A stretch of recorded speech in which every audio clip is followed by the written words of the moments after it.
Hello, everyone, and welcome back to the No Politics Here podcast. No Politic Here podcast. Holy Many apologies, getting it wrong already.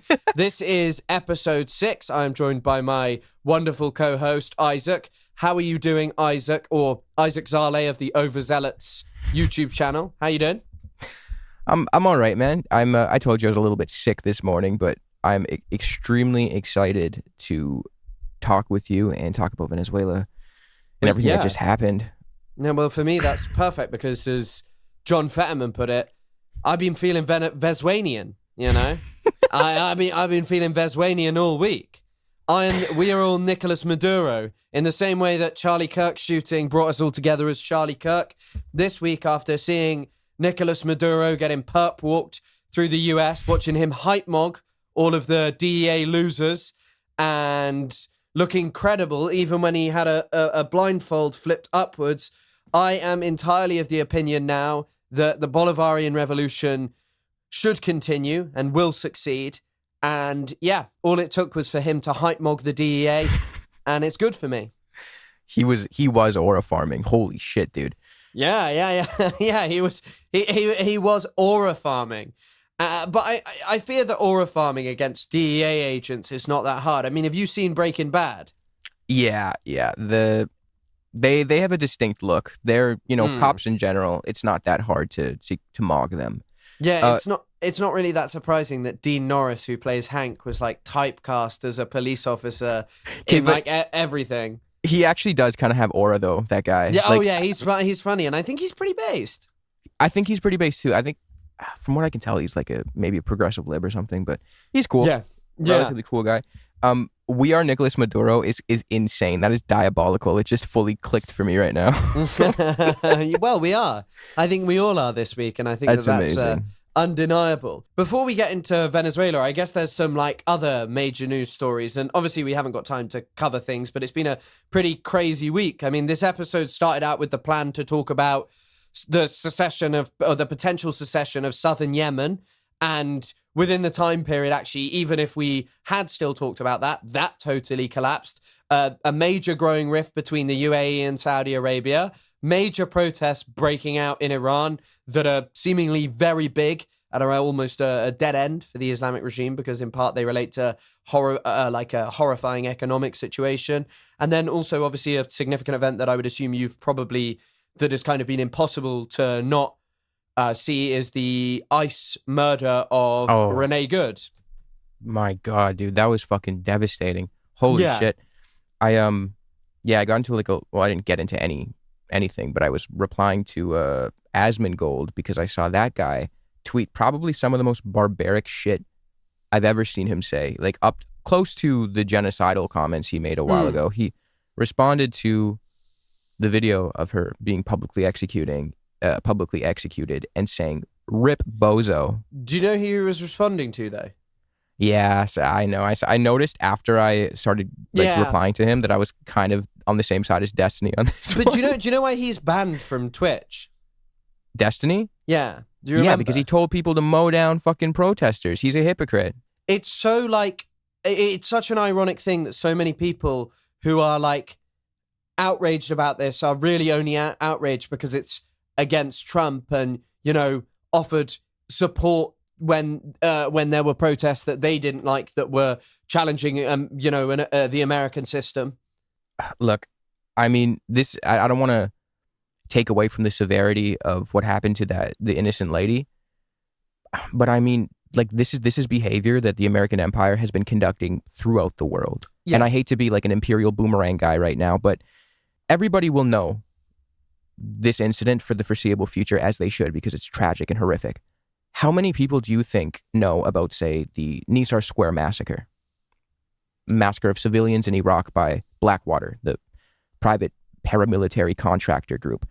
Donald Trump, funnily enough, in his first term, pardoned those criminals who conducted that murder.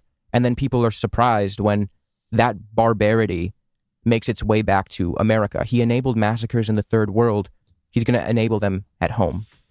Yeah, I mean, I think that this is a very poignant and important thing to talk about because it kind of intersects with the episode that we're going to do about Venezuela, but also generally about the system of American imperialism, and why I find it so hard to be swayed massively by the notion of this being a majorly positive thing because Maduro is an evil dictator, when the amount of relationships that Trump and Biden and all of these people have cultivated with far more brutal dictators, like categorically far more dictatorial, far more brutal military dictatorships, is obscene. I mean, the example for me that is the biggest irony for the whole Middle East is the case of Egypt, in 2013, the coup that occurs there. Yeah. Obama refuses to call it a coup.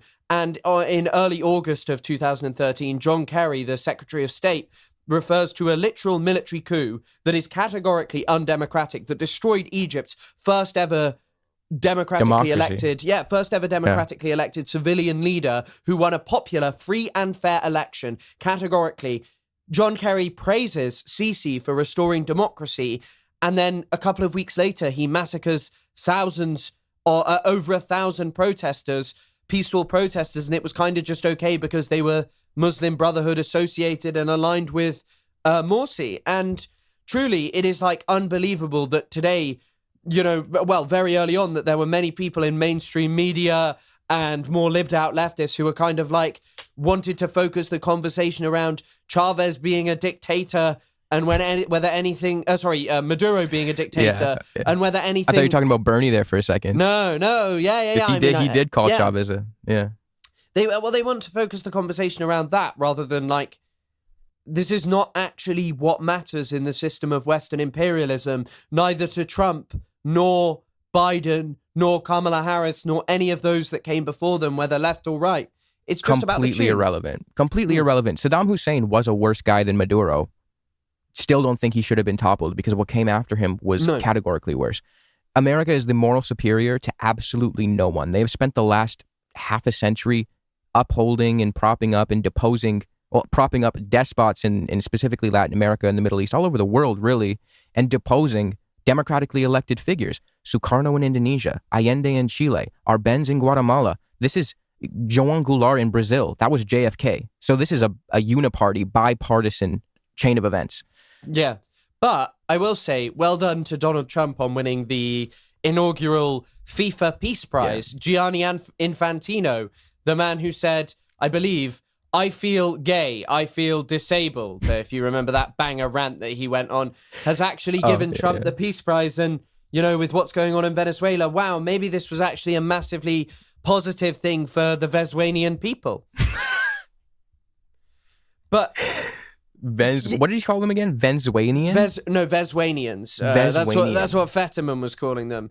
But I think he's incredible. He's actually incredible. I think it is. A very interesting week. And you're right. Like, all of this ICE stuff is just Imperial Boomerang. And I think that there is, as I'll kind of try and explain or elucidate later, I think that there is kind of an intersection with the spectacular nature of the way in which Maduro was kidnapped and how they're trying to drum up support for ICE and these kind of like reactionary right-wing or law enforcement and militaristic systems inside America by, kind of doing a Bin Laden style operation, posting photos of themselves going on Twitter in the operation room as they're carrying it out. I mean, Trump even described himself as like basically watching a TV show, as he watched nearly 60 people, predominantly military figures, being killed in Venezuela to really not even successfully enact a regime change. Yeah. I think if you ignore the way that your empire treats people outside of your country in the developing world, you shouldn't be surprised when that brutality starts to turn inward. And, even World War II, Nazi Germany, that was a manifestation of European colonialism turned inward. Germany was committing genocide in Namibia shortly before the Holocaust, shortly before the Nazi Party, which kind of leads us to our brilliant and favorite political commentator, Hutch, who made a video about us and was upset and claimed that we were minimizing the Holocaust because we claimed that, we put forth the argument that what the Nazis did was not an aberration. It was merely just that structure of colonialism and othering and racial identity politics turned inward. And he believed that that was us minimizing the Holocaust. Yeah, I think he's failed the test that the vast majority of online political streamers do, which is perhaps to read a book or to develop your own thoughts outside of Twitter, rather than, like, I've seen a video of like Norman Finkelstein talking about this. He's like, no one really reads anymore, like his students. And I think sitting down and struggling through a book when you may not be enjoying it, like forming your opinions around something, is a difficult and an important thing that we should undertake. But for a lot of people online, they're not doing that. They're learning how to like debate with worse people than them and right-wingers. And in this case, I think it's obvious because it's not really outrageous to talk about, the Nazis and as a product of European colonial ideology, rather than some random aberration. And dismissing them as an aberration is how we've ended up in a world that, feels like we're on that trajectory backwards towards the Nazis. Exactly. He completely missed our point. Our point was that it's important to be able to identify the characteristics in which a Nazi-like regime can grow. And I mean, he was very offended by the fact that we drew a connection with Israel, where, I mean, like, Israel is a settler colonial project. The Nazis were settler colonial, Lebensraum, living room, creating space for the German folk to live. How is that different than what the Israelis are doing, say, with like the Judaization of the Galilee, where they need this land for Jews to live? It's not us trying to undermine what happened to Jewish people. It's us trying to get to the crux of the structure that is shared between these ideologies so that we could prevent it and spot it and say, this is similar, this is treading in dangerous water, we need to be hyper-vigilant and put an end to this, regardless of what group is on the receiving end of the brutality.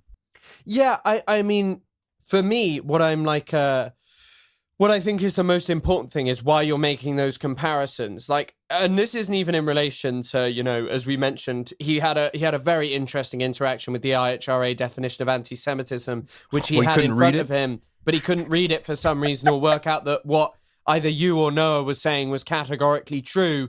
However, the thing about like all of this really is that if you're just going Israel like the Nazis because Israel and Nazis do killing, it's like, okay, that doesn't really mean anything. But if you're like, hey, there's actually these ideological similarities and ideologies of racial superiority that run through all colonial projects, then you're talking about something important. You're elucidating how one might actually challenge the politics of the Nazis rather than dismissing them as evil aberration that is gone forever. And particularly in a time where the AfD marches forward in Germany, where the rise of the far right is happening in the United Kingdom, where figures like Stephen Miller, recently there's been a lot of old videos of Stephen Miller emerging this week of him as a 17-year-old advocating for torture. Yeah, where people like Charlie Kirk, someone who spoke about prowling blacks, which if you literally compare to parts of Mein Kampf, actually sounds strikingly similar to Hitler's rhetoric about Jewish people. And I think that if you're just going to dismiss Nazism as an aberration and never reckon with how it happened, what the politics of it really is, then you're doing a disservice to yourself and everyone around you. Because if you really want to, however dismissive people may be to streaming, it is a form of like intellectual debate and talking about topics, even if it's just with your chat. You are doing a disservice to pretend that it is anti-Semitic to contextualize Israel within that, to contextualize any project within that, to contextualize America, to contextualize the Rwandan genocide, to contextualize anyone's rhetoric about that leads to this kind of mass slaughter. Yeah, it's not, and this is what we get accused of, or at least I've gotten accused of, which would be Holocaust inversion, which is what Harley Morenstein, I think, accused me of. Again, if you can spot the way that these European colonial imperial powers have treated other groups of people in the developing world, say, take the Congo, for instance, what happened in the Congo was atrocious. That was a very unique genocide as well. The stipulation that the arms of Congolese people needed to be severed. That was a very unique thing, unique to the Congolese genocide. Because an argument that's commonly made when it comes to the Holocaust is that it was unique and it was different than other ones because X, Y, and Z. It was industrialized. It was gas chamber. The British used gas chambers in India. The Congolese genocide was very unique due to the arms stipulation. Genocides have their own unique quirks. And just because one may have X, Y, and Z, that doesn't mean that it's inverting that atrocity by looking at a similar one and drawing comparisons and getting to the underlying ideology of hatred, of otherizing, that allows these horrific events to take place. And a guy like Hutch just pointing to it like a fucking monkey and being like, oh, no, that's bad, that's inversion, that's minimizing the Holocaust. No, dude, we're trying to understand what caused these events to happen and not stifle the debate so that we could prevent it in the future. I also think that anyone who's like a real advocate against genocide would probably recognize some of the really positive ways in which the Holocaust is spoken about. Like the figure of 6 million, for example, that includes 1 million people who died of privation. In other genocides, you openly hear, and very often people accept that actually privation is a fine way for people to die, and that the blame does not lie with the colonizer or whoever has perpetrated it. This is something that Roxanne Dunbar Ortiz talks about. She was like, in the case of the Native Americans, we so often hear these excuses of, well, and I think I've brought this up before, but I'll say it again, the Native Americans were actually, just died of diseases because they'd never interacted with Europeans before, but 1/3 of Europe, I believe, died of the Black Plague. Europe's population recovered. The native indigenous population across the Americas never ever has recovered to the levels that it previously was. And that is because the systematic campaign of genocide that was waged against them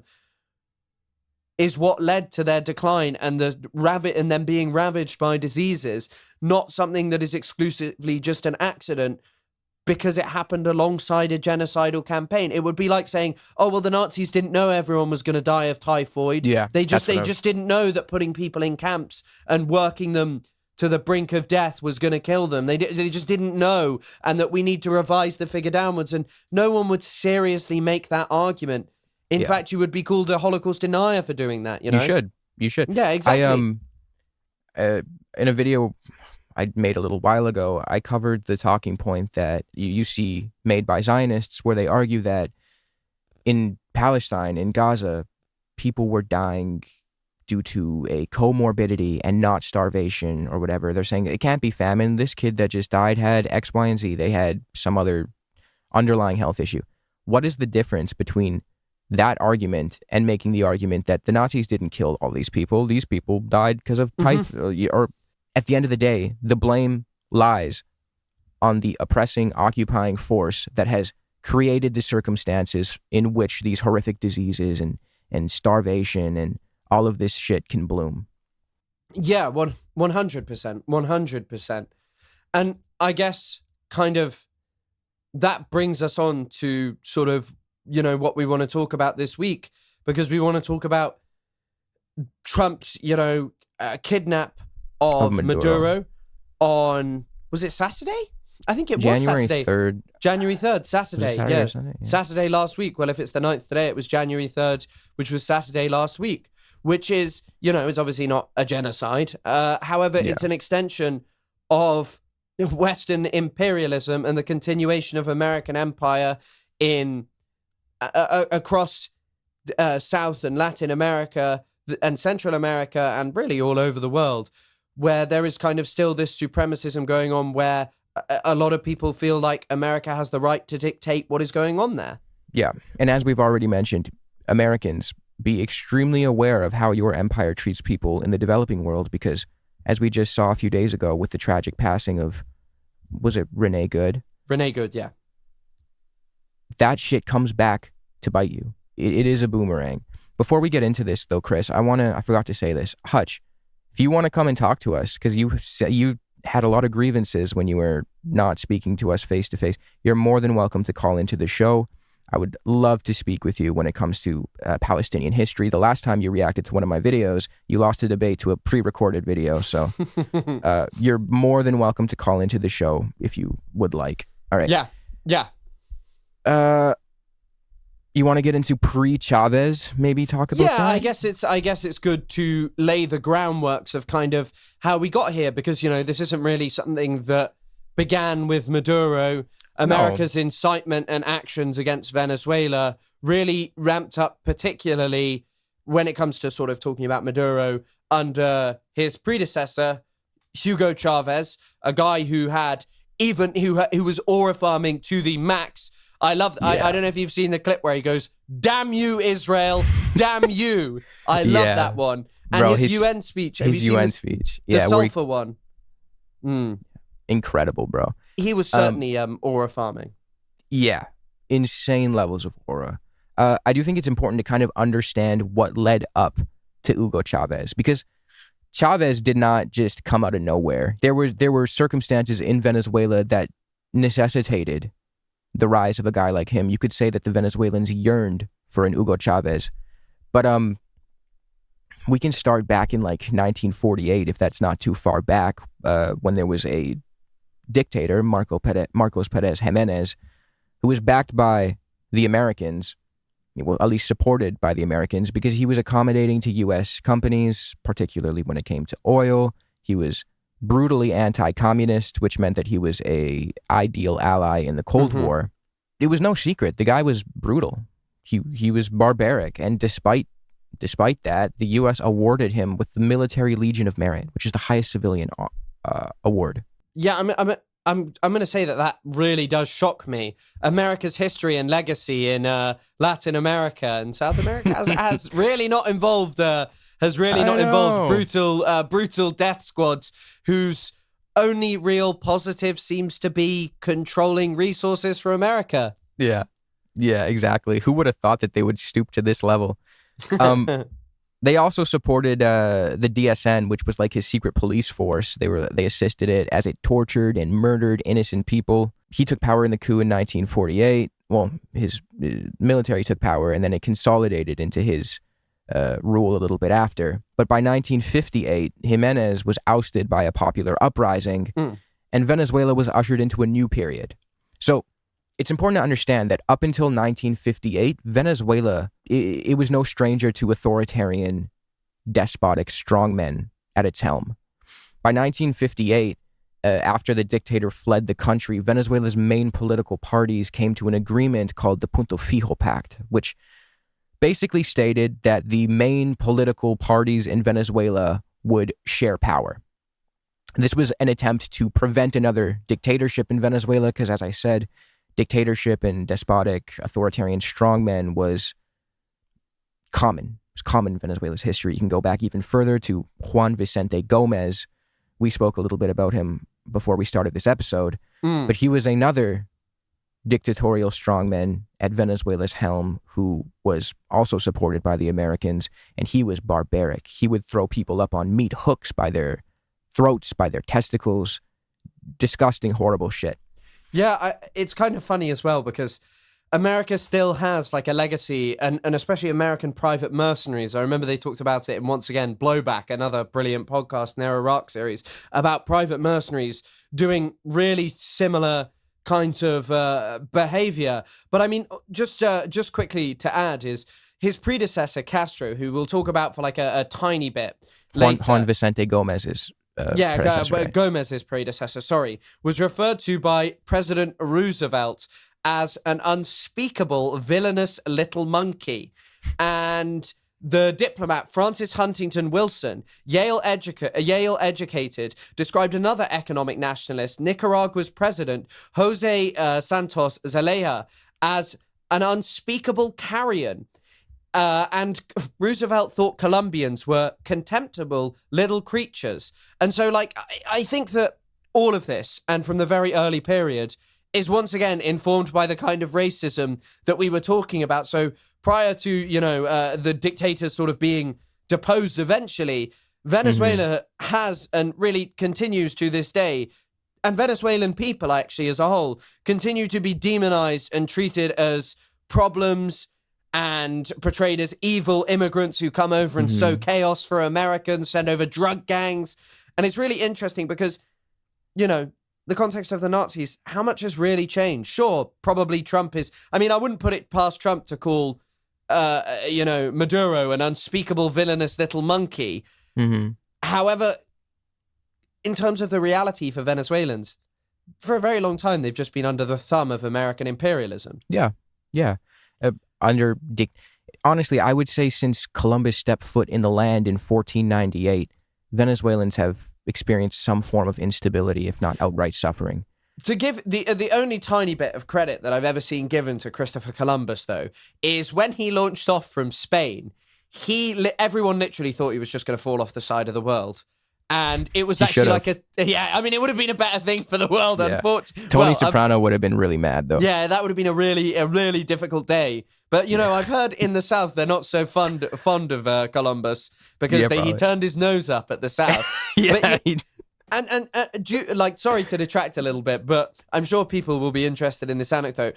Columbus is obviously a barbarous guy, and there's a great book called The Making of the Other by Tsvetan Todorova that goes through the diaries of some of the early colonists. But when Columbus was going over to the Americas, he was convinced that he was going to see mermaids. He really thought that mermaids existed there. And whilst the Spanish government was sending him over to go and get gold, basically, He was just writing about how he was going to go on a crusade there. He claimed that he was talking to the indigenous people of the areas. None of that can be true because he didn't speak any common language with them. This guy was batshit crazy. But, It's really weird that the Italian community feels so strongly about fucking Christopher Columbus. Like that, that episode of The Sopranos where they're really mad about this. The Columbus Day Parade with their fight with the indigenous people. And Tony ends up with a really funny speech in that where he's just kind of like, why do you think any of this matters? You've never got any benefit from whining about being Italian and stuff. No benefit in your life comes specifically, from that. I don't remember the full speech, but it is actually very good. But I mean, once again, Sopranos is goated as a TV show. Goated.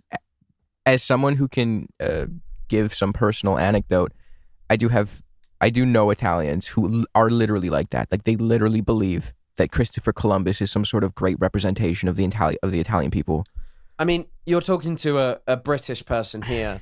Like the people who most British people think are brilliant representations of of Britain is pretty amazing. I mean, Churchill, yes, played a big role in defeating the Nazis, but might have been up to some other horrible shit wherever he could be. But yeah, back to the Punto Fijo Pact. I've been calling it the Punto Fijo Pact, so good to hear what it's actually called. But yeah, how did this kind of I've read bits and pieces, but how much of a break with the past of authoritarianism did this really represent? So after Jimenez was deposed or fled the country in 1958, the Punto Fijo Pact came to be. I think it was in October of that year.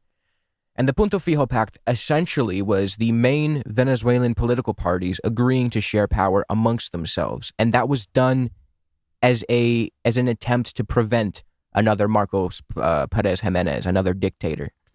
But what ended up happening was this quickly devolved into a system where the two main political parties, AD, Acción Democrática, and COPAI, which is it was a Christian Democratic Party, they had consolidated power and essentially ruled the country for the next 40 years until Chávez. So you go from a legacy of dictatorial strongmen, only broken up by one democratically elected leader. I believe his name was Romulo Gallegos. I don't know. I think it was that. Don't. I'm almost certain that I'm right, but whatever. They had a legacy of dictatorial strongmen being broken up by this new Punto Fijo era, where instead of a true democracy, you have what some scholars have called partyarchy, where just these two. That sounds kind of sick, though, partyarchy. Yeah. In comparison to the other kind of archies you get, I kind of like the sound of a partyarchy. Sounds like a rock band. Yeah. You going to see partyarchy this week? Yeah. It definitely sounds better than autarchy or I can't think of any other kind of archies, but Archy. I'm sure they're out there. The autarky, like developing everything domestically. I was trying to make a joke, but it wasn't I can't funny. think of any other kinds of autarkies. That's the issue here.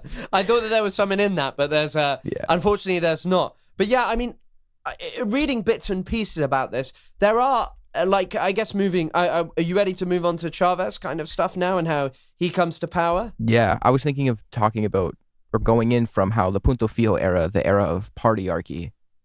Hey, did you hear that? Did you hear that the lead singer from Partyarchy was in the Epstein files? Sorry, that was the one that I was developing. I was concocting that joke. He's been working on it all week.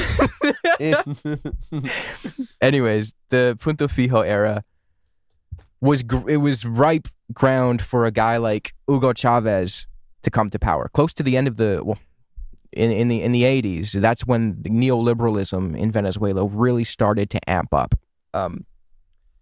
And before we get into that, I actually do want to mention that in the Punto Fijo era, from like 58 to the election of Chávez in 98, which is 40 years, it was marked by extreme corruption, inequality, and mass dissatisfaction with the government. And this is noted in Alan MacLeod's Bad News from Venezuela. I can read a quote right here. It goes, "Empirical data suggests that virtually every post in liberal institutions before 98 was attained due to party loyalty rather than merit. The appointment of judges was done officially through a quota system, with AD and COPAI appointing officials from their own parties to the judiciary. This led to a situation where clientelism, incompetence, and fraud reigned." And this is the kicker. Elections were rigged in favor of AD and COPAI. And by 1997, only 11% of Venezuelans believed their elections were clean. This, by the way, skyrocketed to 56% of Venezuelans believing their elections were clean by 2006, when Chávez came to power, despite the media constantly saying that Chávez was rigging shit. On reading some of the works of Julia Buxton, she does kind of note something that becomes a pervasive problem, though, and maintains to kind of this day, right, with Venezuela, which is, and this also interlinks with corruption, which is Venezuela, as everyone will 1000% know by now, has huge amounts of oil. And throughout this kind of time period, right, there were busts and booms of oil, particularly around after the 1973 October War, Yom Kippur War, in where Egypt invades Israel and scores what is a major victory, however Israel might like to paint it and its supporters. It is a major victory. And after this, the oil-producing nations in the Middle East launched kind of like a boycott of selling oil to Western nations. Western nations, America. Yeah. In the UK, I think it leads to like the 4-day working week. So well done there, Middle Eastern oil-producing nations. That's awesome. Giving us a I think there were blackouts as well, which were probably a bit shit, but they didn't have computers then, so what were they even doing with energy? Yeah. Oh, sorry. No, I was going to say, when we go into the 1974 agreement between the Americans and the House of Saud, which established like the petrodollar system, that actually plays off of the 1973 oil crisis perfectly. So I was going to talk about that later, but I didn't want to interrupt your thoughts. Sorry. No problem at all. But yeah, obviously, like during a period like that, all of a sudden there's a lot of disposable income that, I mean, I have heard of the poverty of rentier states, but I'm not enough of an expert to really talk about fully problematize the concept, because honestly, it seems very simple and appealing, which is basically this notion that there are all of these resource-rich states that can effectively give better lives to their citizens on the basis of dispersing the oil rents. And during even the Punto Fijo Pact, right, there were times at which where they had huge amounts of money to spend and they could do some positive things for the population. However, you then have the inverse, which is when you get a bust, and when you mix that with austerity, neoliberalism, and a citizenry who kind of have an expectation of getting something from the huge natural resources they have, this leads to discontent. And in my understanding, that's kind of what brings Chávez to power, right? Like how bad the neoliberalism gets, how bad the corruption, austerity, and all of this stuff becomes, it's no longer tenable for most Venezuelans. This is something that really busts my balls, is people are very quick to have no charitability whatsoever to an economic system that looks sort of socialistic or socialist or even social democracy in many of Latin America's cases.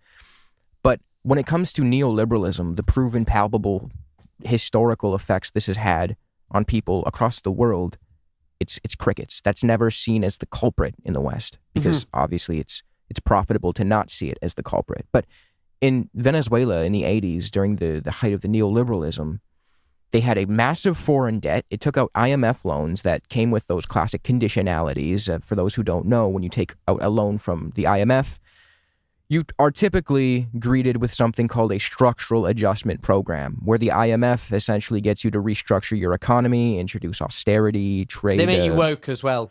Yeah. Sorry, I interrupted you giving a really good explanation of structural adjustment there, just to go, yeah, they make you woke. They make you join the globalist.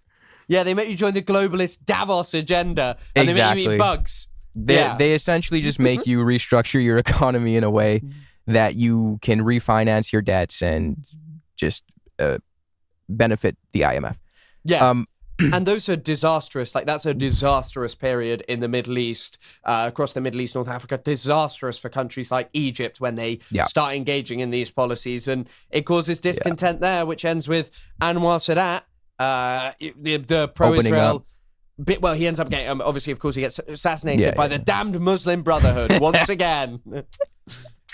Also, like, Somalia is in the news a lot these days. Somalia was shredded, destroyed by the IMF and the World Bank. It wasn't.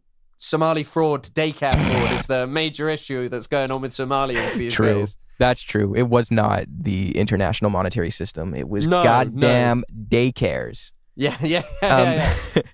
Anyways, the Venezuela during the neoliberalism era, they were forced to allocate 50% of its export earnings to paying off that IMF debt while the people were suffering. And then you have Carlos Andrés Pérez, who was running for an election, and he was running on an explicitly anti-neoliberal agenda because he understood that the masses had identified neoliberalism to be a major culprit in their suffering, and it wasn't exactly viable to run on a neoliberal agenda. But then once he gets elected in 1989, he abandons his promises and continues down the neoliberal IMF path. He liberalized almost all prices, he privatized state-owned companies, and more. And this resulted in prices for oil, electricity, water, and more spiking by about 100% under Perez's rule. And this obviously led to increased transportation prices, and all of this culminated with the Caracazo riots, which were these massive riots against neoliberalism. And the government... In which year? It was in 89. Oh, okay. The way the government responded to the Caracazo riot was to send in the military and police and just extrajudicially kill protesters. Some of the estimates are in the thousands. This was the political climate on the eve of the Bolivarian revolution, on the eve of Hugo Chávez's rise to power, which when we speak about Venezuela, we seldom acknowledge this part of the history where the neoliberalism, the economic liberalism, the capitalism, that failed the people of Venezuela.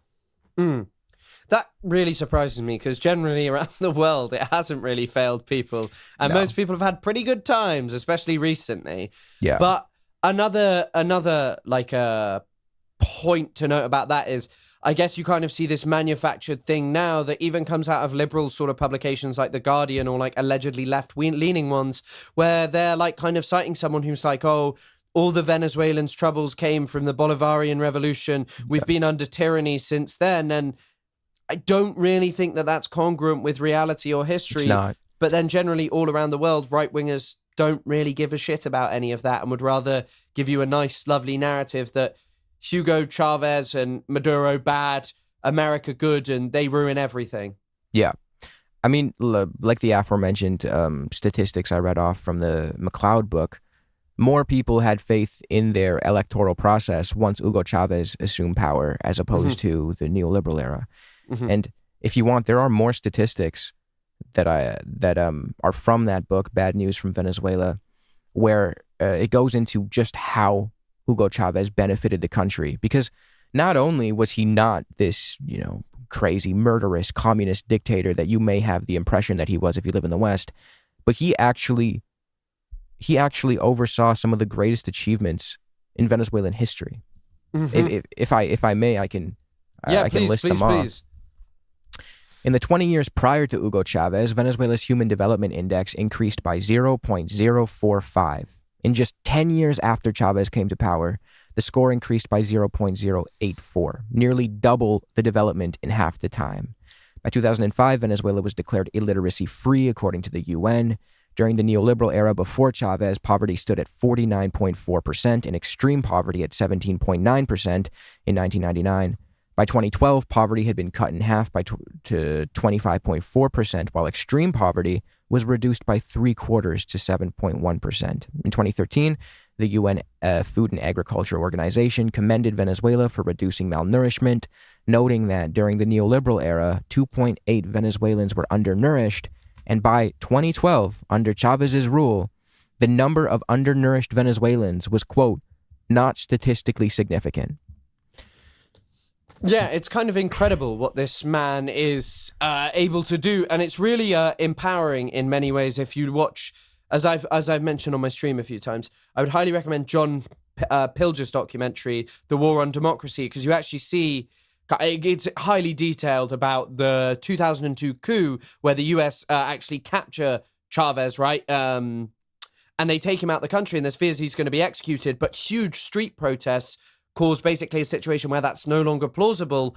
And he not only does it detail that, it also details later on, like, just kind of like life in Venezuela, how people are empowered, how there are sort of these, I can't even remember the technical name for them, but they're like local democratic institutions where they're councils, community councils, right? Yeah, and I think it's up to 400 households in an urban area, between 200 and 400, 20 to 40 in a smaller area, and basically people are able to decide the implementation of how things are going to work around you. And, you know, I think that is something that shouldn't be underestimated anywhere, that, you know, local communities, wherever they may be, have their own specific problems that are never really going to be fully addressed by overarching state plans, and that allowing people to kind of have a say over their political life is important for participation, and seemingly is actually more of a meaningful understanding of what democracy would mean for, it's direct democracy. There's a great book by Arnold August. It's called Cuba and Its Neighbors, Democracy in Motion. He talks about Bolivia under Evo Morales, talks about Cuba, talks about Venezuela. And yes, like you said, our understanding of democracy in the West, of bourgeois democracy, that is a very limited understanding of democracy. There are, like we just spoke about with the councils, there are these more decentralized local manifestations of democracy that we don't have in the West necessarily. Like, I mean, you could start like maybe a worker co-op or something, but it's not necessarily as prominent as it is in, say, Bolivia or even Venezuela or Cuba. But instead, we just have this understanding that, this is like what the Communist Party runs the country, so they must have no democracy whatsoever. But their understanding of democracy is different than ours, and in many ways, theirs is more fruitful. Yeah, I mean, you say that, but I think it's pretty cool to have, geriatric friends of world-famous pedophile Jeffrey Epstein all over world governments. You know, in my country, we literally have we had until recently an unelected guy who's Peter Mandelson, who was known as being like a dodgy guy in politics anyway, who was then made the ambassador to Washington when there was knowledge that he was a friend of Jeffrey Epstein, you know, and we have no say over preventing that. And I don't think that we should consider the societies that we live in so democratic and look down on others when this is the world in which we're living, you know? I'm sorry. The Americans have, I said this earlier, they have moral superiority to no one. They are run by a bunch of deranged pedophiles. Mm-hmm. They have, who the fuck gives the Americans the right to kidnap Maduro? Yeah. If they gave us the slightest fuck about human rights abuses, they would not be cozying up with Mohammed bin Salman. They would not be cozying up with Benjamin Netanyahu. Maduro has not done anything remotely as bad as Benjamin Netanyahu, yet he's glazed to high heavens in America. Well, yeah, and I think that people's conception of like an authoritarian crackdown on protest is entirely defined by examples where it's more simple to understand than in the context of Palestine, where, don't get me wrong, it should be incredibly simple, but like, Israel is cracking down on non-violent protests towards it, but unfortunately our perceptions are so warped of that. Like, the First Intifada is a spectacular display of non-violence in the face of a brutally violent settler colony that encourages the breaking of Palestinian bones, but yet maintaining a relationship with them is fine, but Maduro's got to go. However, this week we are all MBS after his beef with the UAE. But just back to the topic, I think you mentioned this earlier, but there's a great article in Jacobin magazine from a few years ago called The Truth About Chávez, which not only lists many of the statistics that you have listed, it also highlights how Bernie Sanders shouldn't have called Chávez a dictator, because he wasn't at all. He won by huge... Bernie Sanders can actually fuck right off. He's a complete fucking... He's a tool of the establishment. And for the record, I've been very charitable. I used to really like Bernie Sanders. What is the noticeable difference on the positions of a Bernie Sanders towards a guy like Chávez and the positions of like George Bush? Mm-hmm. Yeah. I don't disagree with you. Fuck like Bernie Sanders. But yeah, I mean, Bernie Sanders, like foreign policy is, put frankly, just deranged and completely. Well, actually, I say deranged. It is actually just establishment foreign policy in America, and I don't think we should. Oh, sorry. No, I'm sorry. I'm interrupting you too much. Sorry, I'm too hyper right now. I'm too eager. No. This is an interesting and important context that I think is really important to lay the groundwork of, because there's been always, about anything, there's going to be ire towards Hassan Piker, and I think it's something to do with saying, oh, Kamala would have done the same, and I said this on my stream. Perhaps Kamala would not have done the same. However, Kamala Harris would have still perpetuated the status quo where, America has these evil enemies who we apparently need to sanction and destroy because they're evil, unelected dictators. But yet, in the context of like other people who are far more brutal, no, we can actually maintain a close relationship with them and see them as our closest ally. Maduro, for any of his faults, was not sponsoring and aiding and abetting a genocide in Sudan. Like, it's not happening. No. And Trump drew, like, this is the thing, and most people wouldn't even know about this nuance. Trump is more pro-GCC, Gulf Cooperation Council, what the UAE, Saudi Arabia belongs to. He loves cutting deals with them, which is the kind of stuff they love doing. But simultaneously, the Biden administration didn't push them that far away. They may just not be so brazen in their love and support for them. But the bombing of Yemen began under an Obama administration. It wasn't like he stepped in the way to prevent it majorly. But just back on Chávez, sorry, I just wanted to note the margins that he won elections by. In 1998, he won 56% of the vote. In 2000, 60% of the vote. 2004, won a recall referendum with 59% of the vote. In 2006, 63%. And in 2012, whilst dying of cancer, he got 55%. And another great example is this. In 2007, he lost on a referendum on constitutional changes. He accepted the loss immediately. And they note things like gerrymandering was done, and he used executive degrees to get around congressional opposition. But those are things that the Americans are doing. The Americans do this shit, and you pretend that they are like amazing democracies. Well, funny enough, around this time, and even the first Maduro election after Chávez died in 2013, there was more of a force behind the private media establishment than there was of the state. The market share was heavily skewed to the private sector, and they would glaze the opposition far more than they would the Chavistas. So the idea that like there's just this state apparatus that was running all of the media and convincing everyone to vote for Chávez, it was the complete opposite. The opposition in Venezuela are elitist. They're full of billionaires. They own the corporations. The guy who Maduro entered into elections with after Chávez died, his name was Henrique Capriles. And Capriles comes from two of the richest families in Venezuela. One of his parents owned she was like a media mogul or something. But it's just, when you really understand, like, it's actually skewed. At least I can't speak to the legitimacy of the elections in current days. But around this time, it was actually skewed towards the opposition. The media favored them. They would break the law to run. What are they called? like advertisements, I guess, electoral advertisements, to a degree that actually broke the law in Venezuela because they got more airtime than they were supposed to have.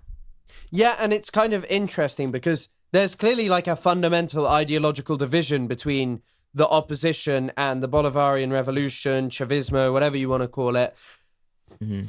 And yet they're allowed to have media channels. But in America, we don't see like major ideological opposition. Like, sure, some media outlets are more pro-Republican, some are more pro-Democrat. But ultimately, materially, in terms of the actual major differences of these two, we have not actually seen that much in this. Like, people will sit there and argue that, well, Kamala Harris may have not done ICE. She was talking about having a lethal military and enforcing the border and all of these kind of things. And, you know, sanctuary cities were created under the Obama administration. You know, they were cracking down on immigration and doing that same thing.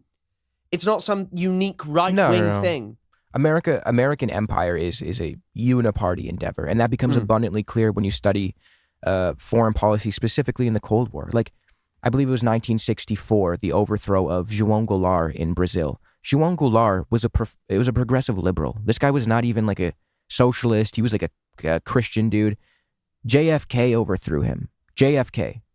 So, again, this is not something that just the right-wingers do, just the Republicans do. The upholding of American empire is a bipartisan event.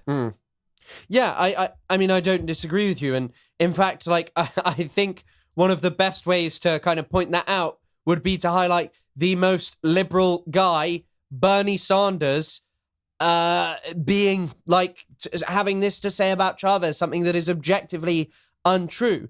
And by the way, I just wanted to note one other epically woke thing that was done by Venezuela. I think that they were the first country in the world to ever pay full-time salaries to mothers, to treat motherhood as like a full-time job. And that was there's like articles about this in 2013. Like, yeah. Incredibly based. I mean, communists, I'm not saying that Chavez is a communist. He's not. He's honestly closer to like a social democrat. But communists in general, I guess they paid more attention to sexism, like with the famous Mao quote, "Women hold up half the sky." Thomas Sankara in Burkina Faso, he was pretty woke. He he forced the men to go to the market and do the ladies, the like traditional ladies work in Burkina Faso. Yeah, he has an incredible speech. I believe it was on Mother's Day, where he did this speech just detailing how important women were to the revolution and how they were an integral component to it. And this is something that a lot of communists, a lot of leftists have been saying for a very long time. That's not saying that like there's no misogyny in the left. That's not true at all. Specifically in like the Western left, like you see a lot of weird leftist guys who are, you know, doing some weird shit on their phones, texting some people they shouldn't be texting. But I'm saying as like an ideological movement, it's been incredibly important to shed light on misogyny and how women are integral to the liberation of all. Yeah, kind of sad to see the decline from Thomas Sankara to now the heroes of the Western internet left being people like Vosh, who are looking at horse pornography or whatever the hell he was looking at, and like child pornography. But yeah, I don't know enough about that guy, but every time I learn something, I'm very interested. I'm very thrown off, a little confused. Yeah, well, I don't really know shit about him either. But yeah, I guess. But I think both of us have read this Julia Buxton's book. Yeah. But still, she kind of problematizes something, which is, I guess, an important thread through Chavez to Maduro now that is worth talking about as we kind of get into talking about what's happened recently, which is after Chavez's death and in recent years, things for Venezuela have been progressively worsening. Yeah, absolutely. Sorry, I really have to pee. No problem. Go pee. Sorry, right, man. I've returned. No problem. Yeah, that's me expressing my deep ire towards Isaac for constantly needing to pee. So last thing you said, it was things under Maduro, things have been declining, right? Things have been pretty bad under Maduro and towards the end of Chavez. And sorry, actually the thread I wanted to talk about is kind of this heavy reliance on oil. As I said, it's subject to busts and booms and Also, unfortunately, American sanctions, because Venezuela's oil industry is heavily dominated by American firms with the capacity to extract this kind of stuff. And also, I mean, China's been getting more involved in recent years. But once again, not exactly the best people to be working with in the sense of America might just cause some issues there. The one thing I will say is, yes, like Dutch disease, resource curse, whatever, structuring your economy around one resource is ill-conceived. Like it opens you up to plenty of risks. But the one thing that I will say is there are economies that are single resource economies that don't have to deal with what Venezuela has had to deal with. So Saudi Arabia. And the reason that is because they are America's lapdog. They play nice with capital. So you are right, especially as like leftists, as socialists, you should, I'm speaking like anyone in our audience is about to take the fucking helm of a country, but it is smart to diversify your economy because you would be subject to the single resource that you structure your economy around otherwise. Yeah, and I mean, some people might point to other examples. Saudi Arabia is perhaps a better comparison because it does actually have a sizable population. Like a comparison with the United Arab Emirates is stupid because the UAE has like 5 people who are actually from there, and the rest of them, they just... And even then, they're not actually giving money to everyone. There are... People may not know this. There are poor parts of the United Arab Emirates. Look into Ras Al Khaimah and the Northern Emirates. Things are not so good, even for technically Emirati citizens there. But even then, these countries have diversified. But I assume what is like the easier thing is, first of all, they haven't had so much pressure whilst they're like simultaneously trying to diversify and have turned themselves into kind of entertainment hubs in recent years is actually what they've really been getting into, and centers of global business. That's not going to happen for Venezuela when you're, sanctioned, when you're threatened by the US as your neighbor. And the main place that you maybe could do that with, China, is not exactly a friend of the US. So they'll just say, oh, you got too much China in our backyard. We're going to blow the hell out of you. Which kind of brings us to the next segment where we wanted to go over our speculations as to why this has happened, why Trump wants to overthrow Maduro, what led us to this point, or what is the rationale behind the American empire right now? Yeah, I mean, I'm going to be frank, I don't actually think there is. Increasingly, I think the rationale of the American empire is bizarre. It is nigh on impossible to follow. It is hard to elucidate much politically from. I think that this is a better opportunity to kind of like make some educated guesses, as educated as we can make them, but also, as we kind of have already done, talk about the history and the context in which this is happening, because a lot of this seems nonsensical. A lot of it is contradictory in terms of what we've heard, because if we were to listen to the opinions of Trump, we would hear one thing, Rubio, we'd hear another, Stephen Miller, we'd hear another. I think that there are some through lines through all of these. However, I will just say straight away, the USA is not going to own and run Venezuela. It's not happening. It's unpopular. And also, Trump has said that previously about Gaza. He said the US will take Gaza. We're going to own it. No one will want to live there. It's a hellhole. None of that has materialized over a year later. The only thing I believe that might happen is the voluntary migration stuff. Voluntary migration, ethnic cleansing by voluntary migration. I shouldn't use their euphemism. It's disgusting and despicable. But just quoting them. Yeah, I think they talk a big game about what might actually happen. Because, look, I guess actually we should talk about kind of what has happened, because, what we've researched will kind of help with this as well. So obviously, Maduro is gone. And instantaneously, people were like, democracy time, yay! Yeah. Hasn't materialized. Delcy Rodriguez, who was the vice president, is now in power. Interim president, yes. Yeah. There has been some reporting from some outlets that there may have been a deal cut between her and America. I am not such a firm believer in that. I don't think that there will have been a deal cut because of her personal history, and also because of the fact of, like, I don't think that they're going to get all their sanctions relief, put frankly. I think there's something to be said about the fact that up until this moment, Maria Corina Machado and the opposition has been hyped up in the West, even to the point where she won the Nobel Peace Prize.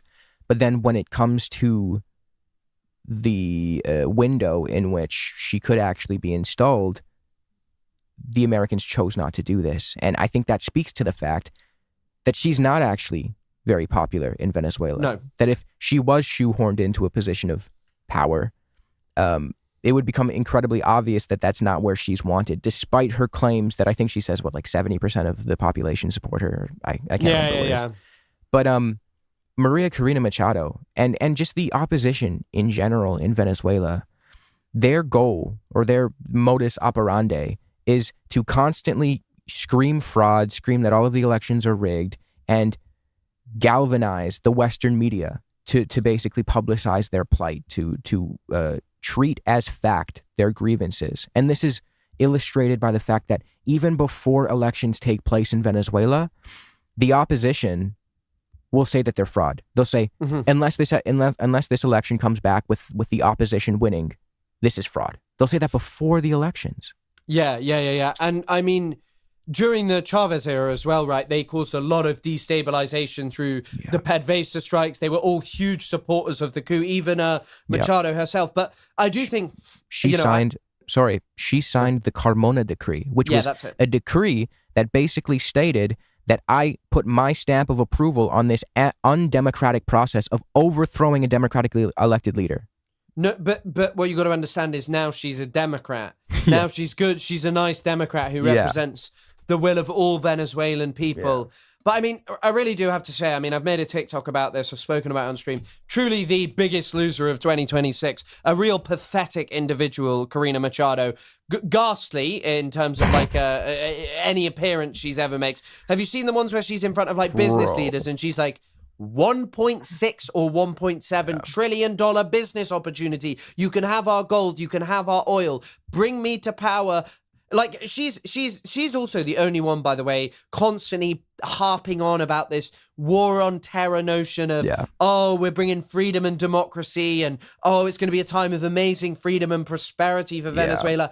Absolute tosh. Rubbish. Crap. Bullshit. She does not care. She's also a big Israel fan. Like she actually wrote to Benjamin Netanyahu and Argentina's Mauricio Macri to basically overthrow her government back in the day. She said that she would move the Venezuelan embassy from Tel Aviv to Jerusalem. You know, her little movement group, I don't know what the proper term would be to describe it, but Sumate is funded by the NAD, the National Endowment for Democracy, and has been for a while. So she is an American asset. Plain and simple. She's bloody brilliant, I think. I've changed my mind after hearing all of that.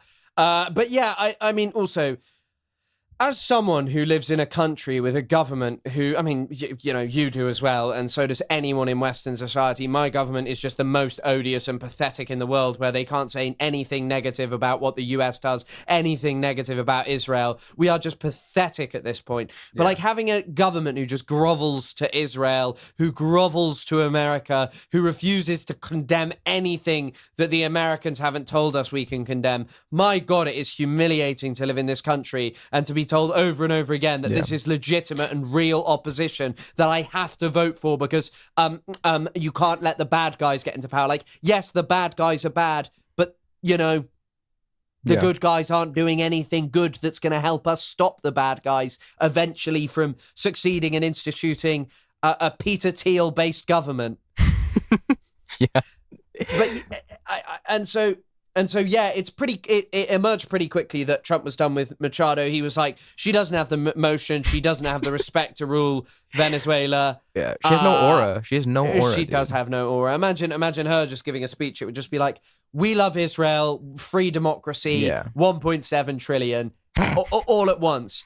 And every Venezuelan would love that. And we'd get a great interview with Barry Vice's, CBS News, 60 Minutes. Everyone in Venezuela is happy. They all love Trump. But yeah, I mean, also, I actually have no doubt that looking at Latin America, that there is appetite for that kind of crap. There is appetite for stupid stuff in Latin America, as there is all over the world. In the context of people like Javier Milei, who has done seemingly nothing that brilliant apart from just get a bailout from America because of his disastrous economics. Yeah, to the tune of billions. Yeah, 20 billion, I believe. I'd heard it rose to 40, but I've seen 20. And I'm sure that Argentinians are benefiting massively from that. But don't worry, he appears with an epic chainsaw and talks to dead dogs. Yeah. Genuinely a wonderful, a truly wonderful, wonderful things are happening over there.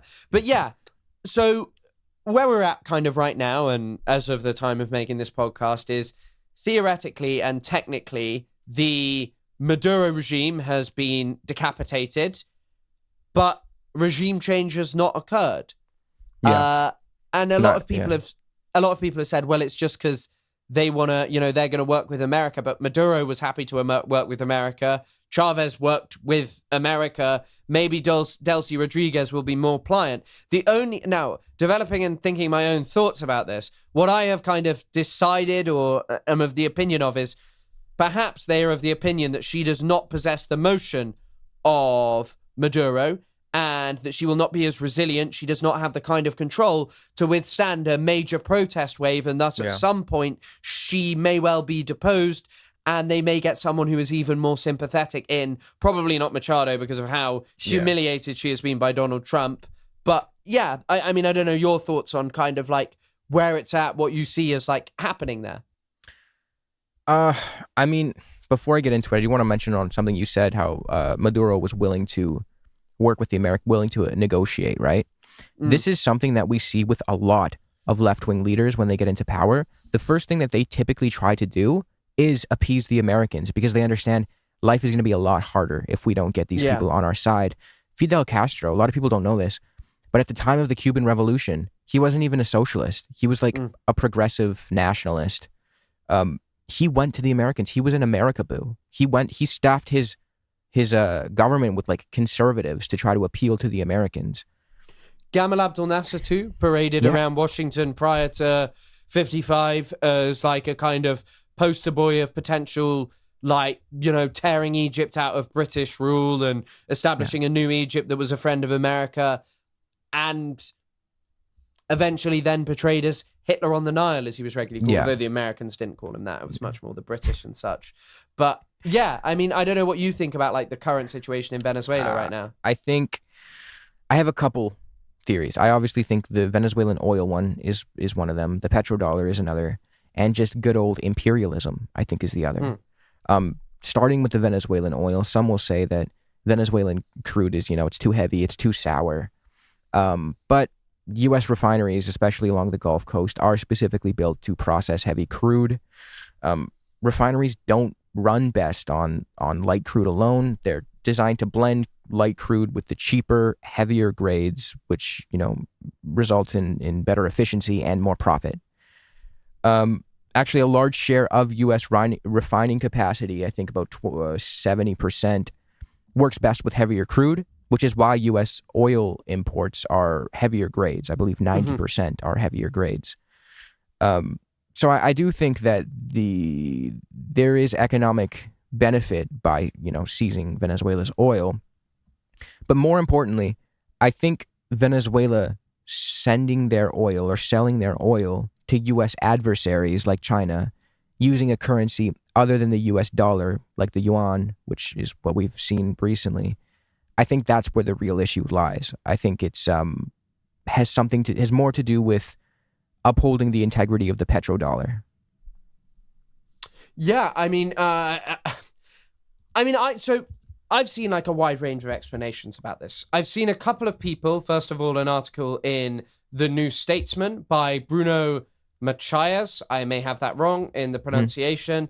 And then another article in the, just 1 second. Another article that is in, is in the Financial Times by Gillian Tett.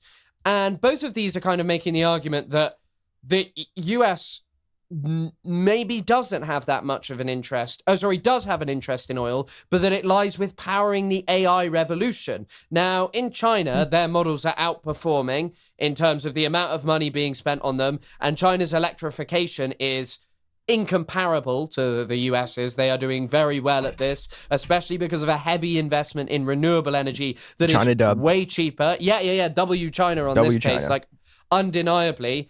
And so the US is going hard on the opposite end, which, if the US combines itself with Venezuela, Guyana, they would account for around 30% of the global oil reserves in the entire world. Yeah. Which is truly unbelievable that a country would have a singular country would have that much control, and that Trump may be building an oil empire. It's actually seemingly that one of the biggest threats that Saddam Hussein allegedly posed, because had Saddam Hussein succeeded in capturing Kuwait and then marched on to Saudi Arabia, which, by the way, didn't host US bases at that time, so maybe was more of a plausible thing to have done, he would have controlled, I believe, around 40% of the world's oil. But here you have the US controlling 30%. However, it is in an era where oil should be being moved away from on the basis of the fact that it's kind of old, ruining the expensive, ruining the planet. And yes, way more importantly is ruining the planet. Like, it is bad. It is objectively not a good thing. Yeah. I mean, Trump will be posting odd images about birds dying because of windmills, but who gives a shit, basically? However, the counterbalance to that is another argument, which is also mentioned apparently by Philip Verlager, which is in order to get the Venezuelan oil out, because much of the Venezuelan oil, by the way, the estimations of how much oil there is there go up hugely under Chávez and Maduro. Both of them say that there's a lot of oil there, which is seemingly there. But the problem is how you get that. Yeah. And seemingly it can be very expensive to pull it out of the ground. It can be very expensive to establish anything there. And so 100 billion being sunk in there, Trump was seemingly promising that the money would go back to oil companies, and the US government might also give money for the oil companies to do this. He is in bed with the oil oligarchs. He said that he's going to get his oil companies in there. That's one of the first things he said. So, but right now also, but on the other hand, there is this thing of this is something talked about in Carbon Democracy by Timothy Mitchell. The thing about oil is there has never been a problem of how much oil there is in the world. There has always been a problem of there being too much. And so how it is actually operated, how the US has kind of operated, is kind of manufacturing scarcity of oil and maintaining specific prices around it. So one of the arguments being made by a lot of people, where oil is currently at around $50 a barrel, which is which is incredibly low. This is spoken about on the Ones and Twos podcast this week. They were talking about how oil costs $50 a barrel, and production costs in Venezuela are apparently set to reach around $80 per barrel in certain contexts, not factoring in, I believe, the huge investment required to get you that barrel in the first place, of rebuilding the infrastructure in a country that, you've just decapitated the regime, and the guarantees of stability there are not 100%. Whereas you can go to neighboring Guyana, that was previously threatened to some extent by Maduro, although this has kind of waned a bit, but you can get oil, higher quality oil there, for $30 a barrel. Huge amounts of oil have been discovered there recently. So a lot of this oil stuff feels a bit like, what's going on here? And Trump enunciating it so openly? There's an old lecture, I believe it was Michael Parenti, and he was grappling with the claim that empire is irrational. It costs more to uphold empire than you extract out of it. Which on paper, that's true. But the Marxist analysis of it is which groups benefit and which groups pay the bill. So if, for example, the investment needed to amp up Venezuelan refineries or whatever is through taxpayer dollars, say the United States government subsidizes the countries that, the companies that have to go in and make those repairs and fixes. But the profits that are derived from that oil flow, once the refineries are back up and running, if those profits just go to corporations or to the ultra rich, then empire is not irrational. It's doing what it needs to do. The people foot the bill, and the rich benefit from it. So I do advise against looking at these imperial ambitions as though they are irrational, because there's always a sect. The question is which group of people, what part of the population benefits from this, and who foots the bill. Yeah, I mean, it's quite like the thing about Iraq, right? How many 3-4 trillion was spent in Iraq, and relative to that, 100 billion doesn't actually sound like all that much money. However, that money didn't just go nowhere. That money went back and it was fed back in. And, they didn't actually make it back through seizing the country's oil. That's not something that they really did. I mean, Trump actually talks about this and how he's like, oh, why didn't we take their oil? Because it's costly, because there was a lack of stability in Iraq, and people would rather go for countries where they can find stability and it will maintain a specific price of oil. And so I also think one of the things that kind of steers me maybe away from this, and I don't think it is entirely inconsequential, but being an economic driver being the key reason for this, or kind of giving resources back to the American people, I don't actually see that much truth to it. I think I don't doubt that there is money to be made. Even I'm sure, I don't know if you've heard of this, but Paul Singer, a major Trump donor, is like a vulture capitalist who kind of bought Citgo for a reduced rate and will likely profit hugely. I'm sure maybe Chevron is going to make money because they're the only American company who's already there. And there's definitely money to be made. And I think that there's always this element of appeasing a small section of specific billionaires around him. But I think in the consequences of the wider oil industry, I am pushed more towards the notion that actually this isn't the motivating goal. I don't think that there's no reason to think that it plays any consequence. Yeah. But I agree with you. I agree that I don't think that the oil itself is necessarily the culprit 100%. I think it plays a role. Like I said, prior to the U.S. shale boom, a lot of the refining capabilities in America were designed to work with heavier crude. So they do have the capabilities to work with it. But I think the big thing here is who is benefiting from this oil, who is it being sold to, and in what currency is it being sold in? And I think that brings us to the petrodollar. I think I'd like you to elucidate that, but quickly I'll just say is very initially, and I found this analysis quite convincing, was that, this is a big shot at Cuba in the sense of Cuba's cut off from Venezuelan oil. However, actually, Mexico. More and more Cuban oil comes from Mexico. But on the other hand, it's just another supplier cut off and a threat to Cuba, perhaps, in some ways. So I think there's definitely something to be said from that. But yeah, I'd like to hear what, your opinion is vis-a-vis the petrodollar and things to that effect. Yeah, I have some stuff to say about Cuba later, but I'll do this first. It's funny because you brought up Saddam Hussein not too long ago. Saddam Hussein, in the end of, I believe it was the end of 2000, he announced something that he committed one of the worst heresies you could commit, which was announcing that Iraq was going to conduct its oil sales in the euro instead of the dollar, which at the time, the euro was a nascent currency. So a lot of people just kind of scoffed at him, thought that it was irrational. But as time progressed and the euro appreciated while the dollar depreciated, it was proven that Saddam's decision to ditch the dollar and embrace the euro was actually lucrative for him. So the Americans obviously seeing, okay, now Saddam has actually ditched our currency and is doing oil in a different currency. They worried that other oil exporting countries may follow suit and ditch the dollar. So I think that's important to keep in mind that Saddam Hussein started selling oil in a currency other than the US dollar. Muammar Gaddafi was interested in selling his oil in a currency other than the US dollar. There's emails, the Hillary Clinton emails, I can link them in the description, that literally point to his desire to create the gold dinar as something the West perceived as a huge issue. And then there's Venezuela.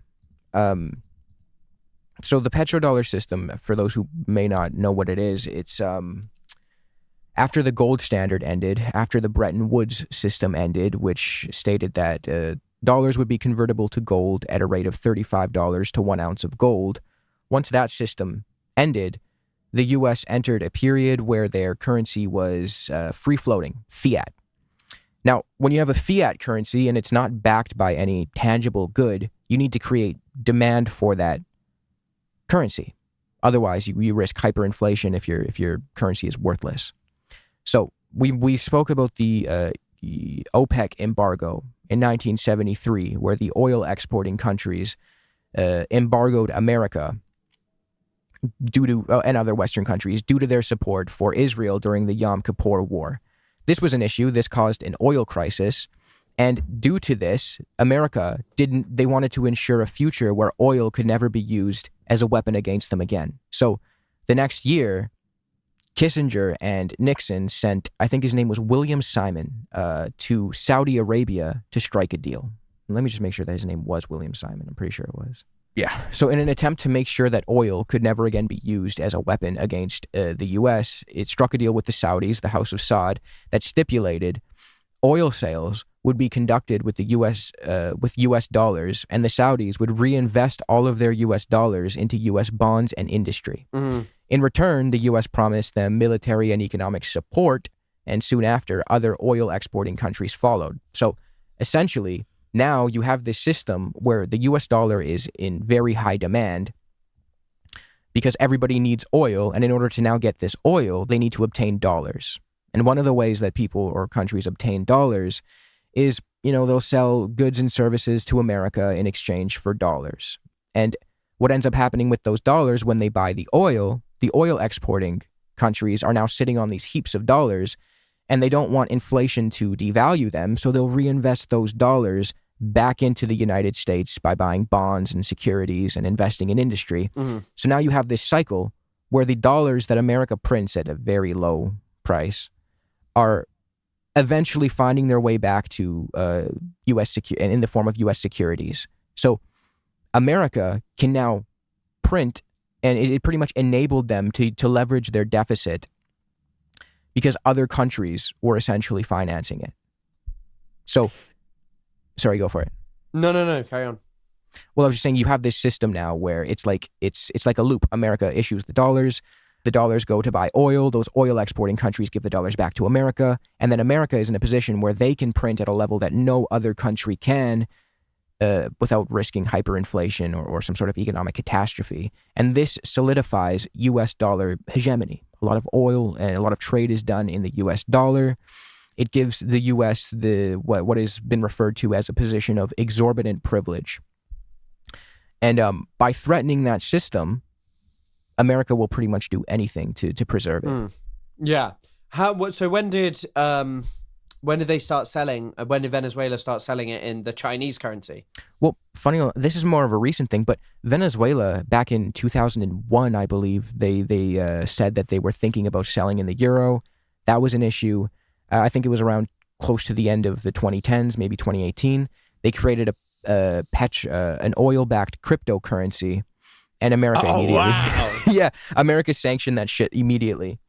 But as of recent, they are starting to, they're selling oil to China in Chinese currency, in the yuan. Mm-hmm.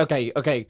Yeah, I think that this is all like interesting stuff, and I don't think that it's negligible, and I have no doubt that Trump is pleased about that.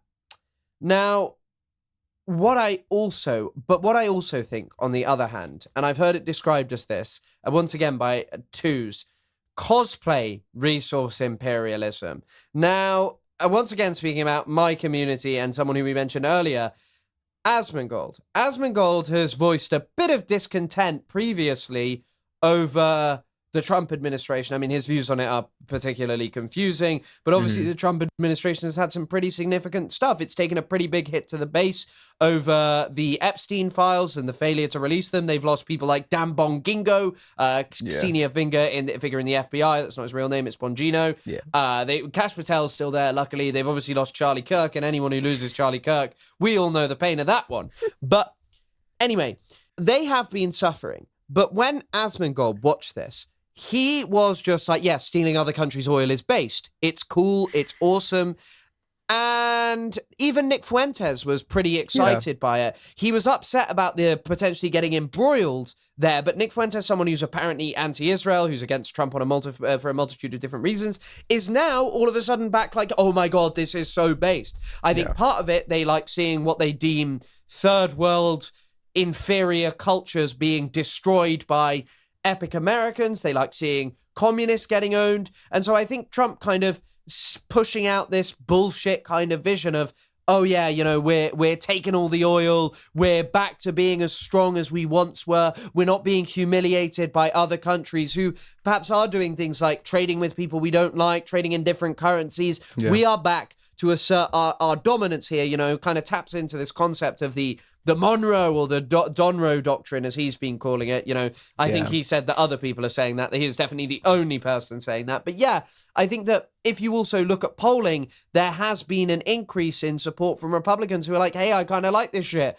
I kind of like you going in and doing this. I agree 100%. I do think that's a factor as well. I do think just good old imperialism is as well. You mentioned the Monroe Doctrine.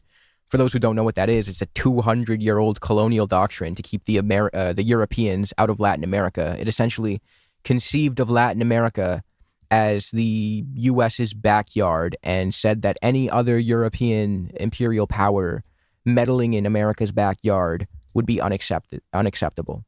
So the Monroe Doctrine, if the Monroe Doctrine was aimed at keeping the Europeans out of the Western Hemisphere, then the Donroe Doctrine is seemingly aimed at keeping the Chinese and other current modern-day U.S. adversaries out of the Western Hemisphere. Latin America has a ton of oil, gold, rare earth minerals, which are incredibly important in the current Cold War with China. China has a lot of rare earth minerals, and America needs them if they want to stay competitive. Yeah. Another really interesting point about the Monroe Doctrine is, once again, in this, I mentioned this previously, and it's something we're going to talk about in a bit, about the tar pit situation in Venezuela back in the dawn of the 20th century. The Venezuelans there were basically getting assaulted by European countries who wanted money back.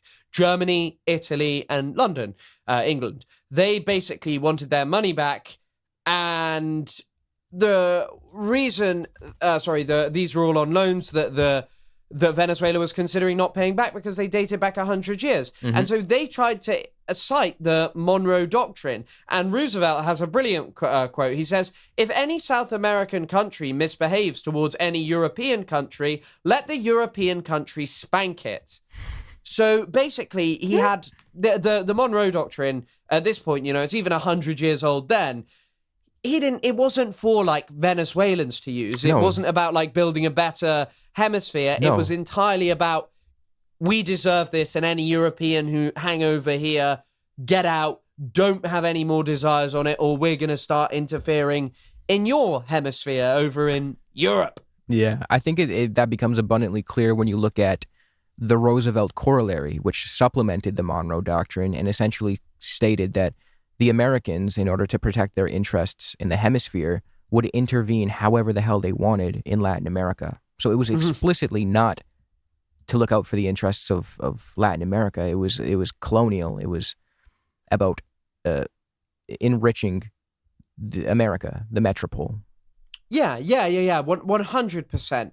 And I guess, like, kind of contextualizing all of this, I think that is the most convincing thing for me. I think that also that the tariffs haven't quite gone the way that a lot of economists expected. I don't know if you remember, a lot of economists were like, straight away, this is going to be a bloodbath. This is really stupid. And there is so much stupidity about it, far more than we will ever be able to get into. But something pretty notable is that actually maybe this is going to be a real 2026 thing around midterms, in terms of all of a sudden, the companies who had loaded up on pre-tariff goods, who have been paying out of their own pockets to cover the tariffs, are not going to be able to do that anymore. And all of a sudden, things are going to start increasing very quickly and even more. And so when the election was happening, I remembered this song when I was thinking about it today, and I don't know if you ever saw it. There was like a Trump Macarena, and it's like, Donald's going to make the country better than you ever can remember. Yeah. Kamala's never going to beat me in November. A Macarena. And if Donald Trump is going to make the country better in any way than people can remember, then it is with this.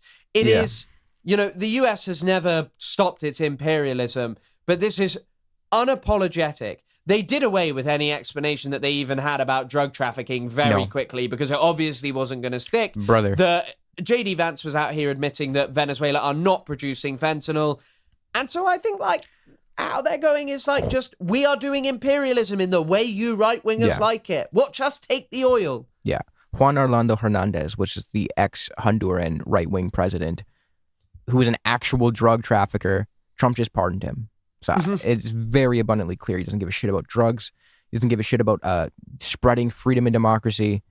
Yeah, I do think it's just straight up imperialism. They want to have the one-up on their adversaries, specifically China. They don't want China benefiting from the resources that America perceives to be in its backyard. Yeah, and it's funny as well because China doesn't even actually benefit that much from it. So part of that, it fits within this thing of it's more for show, and these things definitely do factor into it. And maybe the US oil industry will get a little bit of a boom, but simultaneously, long term, it's more of just a short term, like epic military event where they get a Bin Laden style event where they can take all these epic photos and talk about, Delta Force went into Caracas at nighttime and they did it in such an awesome way. Look how good we are. We love killing civilians and we restrained ourselves. And it's funny too, because like Maduro, again, like I'm not in the business of criticizing Maduro at this specific point because, again, I stand wholeheartedly with him in the face of U.S. imperialism. But if you go through my channel year and a half ago, there are criticisms that I've made of Maduro. There are a lot of economic arguments that you could make from his left. Like there are people who say that he ushered in what they call de facto austerity. They say that his economics were actually a little right-wing. They didn't like that. Whether or not electoral integrity has diminished in recent years, that's a matter of debate. Doesn't fucking matter. It literally doesn't matter at all. We're going to go in there and overthrow the guy and put your people in so that your U.S. companies can get rich. And people like fucking Asmongold looking at this and saying, oh, this is based. We're gonna get so much money. We're going to get so much oil. Do you think the money is coming to you, you fucking idiot? Well, he doesn't need money. He lives in a rat-infested house that's filled with trash. Like, that's not even an exaggeration. Yeah, but there are people who think that. They think that I'm going to get rich if we steal Venezuelan oil. You are not going to get rich. Corporations are going to get rich. I think also, like, in Trump's rhetoric, you see this so much of, like, him being kind of, I don't know, punished, and all of these people have taken the piss out of America for years. They've really put them down and just made things so difficult for them, and now America is removing itself. It's not apologizing for killing civilians. It is getting in there. It is carrying out swift operations, but probably previously no one would have carried this out because it's not actually carrying out the explicit goal of, you know, dealing with the evil, bad drug smuggling regime that you've just kind of lied about for ages. You're just actually doing a bit of cosplay resource imperialism that will be a boon for certain people, but ultimately is seemingly much more about appeasing a base. And actually, just on another topic which kind of intersects with the first thing we spoke about, which was Renee Good, ICE are receiving huge amounts of money. They are expanding more than ever. And I think like this kind of online epic militarism stuff is, and all of the like racist memes they're posting, like the epic warfighter memes they're posting, making people do press ups and shit, like as if that's like it, as if, you know, fighting people fist to fist is in any way meaningful in like modern combat. I mean, we've just seen Israel like literally barely put any soldiers at risk because they're terrified of actually fighting against someone without major air power. However, like I think all of this is about trying to drum up support for ICE. Like, America is back epic again. Come join us. Get your $50K a year to go around terrorizing Somalians, and also kind of like growing the military as well, and like strengthening these. Trump's saying that he's going to give $500 billion more to the U.S. military from his tariffs apparently yesterday, and it's just like, okay, this is just it's theater. Yeah, it's theater. I mean, right-wing politics is so heavily dependent on the fact that, or dependent on positioning themselves as being wronged in some way, being on the back foot. They're under attack. They're victimized somehow. This is a galvanizing thing to sell people on, because they can think, oh, we need to bundle together. We need to protect ourselves because we're under attack from Somalis or Jews or LGBT people or fucking whatever it be. And it's easier to sell people on this cruelty if they, you know, also believe that they're being under attack. Yeah. I think, but under attack by people who have humiliated you. And I think that, Trump having built... Trump has always been like, no foreign wars. But throughout his entire, even rise upwards, he's always been like, I don't know why we haven't taken the oil. I'm going to have the oil from these places. Said that about Syria. He's on record on a Fox News interview saying that about Syria. He goes, he pulled U.S. troops out of northern Syria so that Turkey could kill the Kurds. But he left U.S. troops to steal the oil, he said in a Laura Ingraham interview. Yeah, and I think that much more than that actually meaning anything for Trump or anyone around him, he's just like, yeah, we'll do that because it's going to appeal much more simply than explaining to them how, creaming money through these AI startups is actually the way we're kind of fueling ourselves, Yeah. But yeah, I guess the like trying to discern. I mean, I'm sure that you also actually saw some of the funnier explanations for this, which apparently had to do with Maduro's dancing. Yeah. Which started off with... Too much aura. I mean, you must love the song where he goes, you've heard it, no, peace, no crazy war, peace, no crazy war. And he's like dancing on stage. I love that shit. Yeah. Bro is not only aura farming in New York, he's doing it over in Venezuela as well. And, people are like, this is pathetic to reduce it all to this. But then a few days later, like, Trump was talking on stage. He was like, yeah, that annoyed me. He's a vicious man and I don't like his dancing. And as well, people were getting upset about the notion that Trump was like really upset over the Nobel Peace Prize and that not being given it and Machado getting it may have actually pushed him away from her. Maybe. I don't think that that's not without merit. I don't think it's the entire deciding factor, but he wanted that Nobel Peace Prize and was incensed that Obama got it and he couldn't get one, even though he's apparently ended every war ever. He has got the FIFA Peace Prize and Machado's apparently going to give him her award, but I don't know. Ridiculous. Yeah, I don't put it past him. He's a narcissist. I also don't think Obama should have got the Nobel Peace Prize, for the record. He, funnily enough, right when he assumed office, I think he bombed Pakistan, and right after that, he got the Nobel Prize. So he was already bombing people before he got the Nobel Prize. Bombing Pakistan is the new meta to get the Nobel Peace Prize. Maybe Trump should have taken a leaf out of his book. Yeah. But I guess we've kind of covered all of that. And so... The only thing I wanted to touch on was Cuba. I explained this to you a little bit before we started, but I do think Cuba, if anything, has a symbolic significance in this. Cuba does not threaten America in any way, shape, or form. It never did. But Marco Rubio, who is the Secretary of State, is in his memoir. It's called An American Son. He literally writes about when he was a child. He had a fantasy, a dream of leading a group of Cuban exiles to overthrow Fidel Castro. This was something he, is a childhood fantasy of his. Now, Cuba, after it lost the Soviet Union in the early 90s, which was its major lifeline, Cuba entered into a period called the Special Period, which is the extreme economic hardship. And it wasn't until Hugo Chávez's Venezuela that a lifeline was sent Cuba's way via economic relations with Venezuela. So there is maybe this symbolic personal vendetta shit with Marco Rubio, where he hates Cuba. He, like I said, fantasized about destroying it as a child. Venezuela offered a life raft to Cuba when Hugo Chávez came to power. That could be a thing. I know, side note, Marco Rubio's parents left Cuba in 1956, right? Really? Fidel didn't even take power till 59.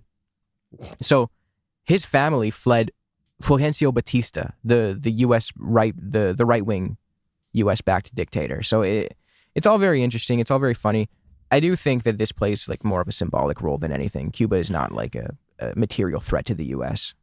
It is a bit of a thorn in its side, though, having a regime that exists there that's not fully aligned with with Western imperialism in the region. Sorry. And so, yeah, I should say it's not a threat to security, U.S. security. Sorry. No, and I think you're right about that. I think it's just a threat to this whole notion that America is all powerful and that it controls the world, when for the longest time in its backyard have existed a multitude of different regimes that are not like incredibly supportive of it. But yeah, I mean, Rubio, I mean, when you were saying that, I had to look up the cover of An American Song.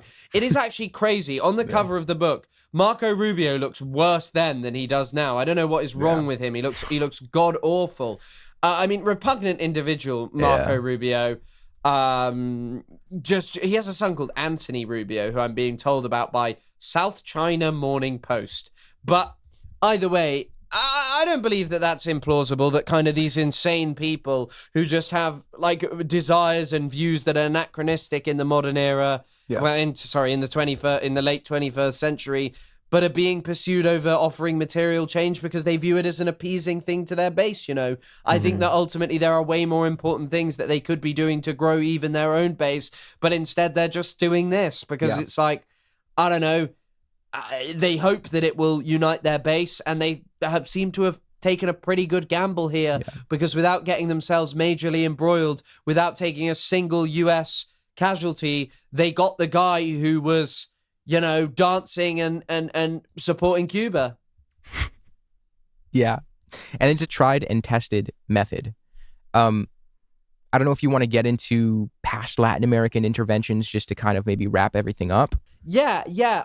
So I kind of wanted to talk about two of these. And the first one I wanted to talk about is, now there's a brilliant article in, one second, let me just pull this up. I am now clicking through loads of random stuff over and over again.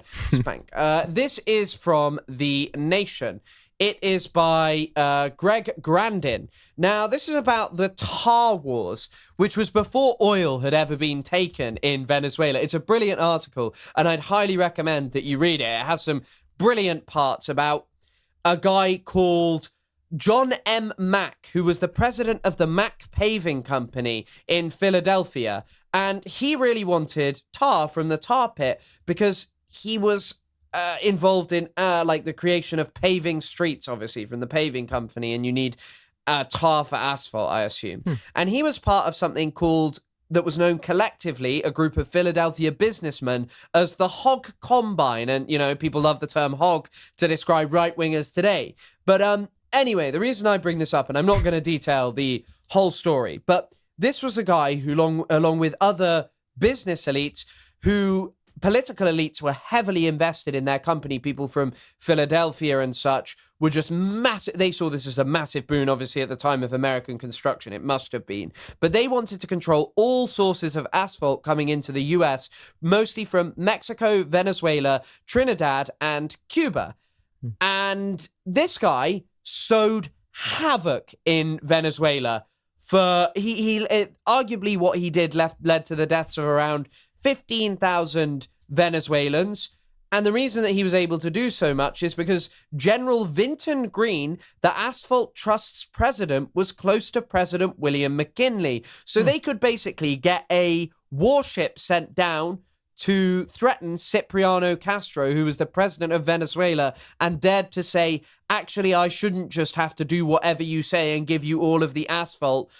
But yeah, it's a brilliantly, fantastically interesting story, and a horrifying episode that dates back to a really long time ago in the context of Venezuela, that is different in the sense of this is actually where businessmen are like banging down the door of the to make them go and do this. Not to say that this, once again, I think that there is merit to saying that there are certain people enriching themselves, but oh my God, this story is literally just some rich businessmen wanted to make asphalt and they did that. Well, and it's funny that you bring this story up too, because this is before the Cold War, right? This is... So a lot of people say, well, a lot of people chalk up the treatment of Latin America by the U.S., the predation. They chalk it up to Cold War hostilities, like the fog of the Cold War. But that's not true. Resource extraction imperialism predates the Cold War. Yeah. And what you just told me, it sounds a lot like the story of Jacobo Arbenz, the Guatemalan president, who, for those who may not know, similar events as to those that Chris just described unfolded in Guatemala in 1954 when Jacobo Arbenz was overthrown. And Arbenz's crime, in the eyes of the Americans, was he decided to nationalize the unused lands of the United Fruit Company. So in Guatemala, United Fruit operated as what William Blum calls a state within a state. His book is really good. It's called Killing Hope. It kind of details a lot of these like U.S. military interventions across the world. But point being, the United Fruit Company owned much of the arable land. It owned the telecommunications. Its subsidiaries owned almost all of the railroads in Guatemala. And it owned the country's only Atlantic harbor. So, funnily enough, Jacobo Arbenz, the way he went about competing with the Atlantic harbor is he didn't expropriate it. He didn't even go about nationalize.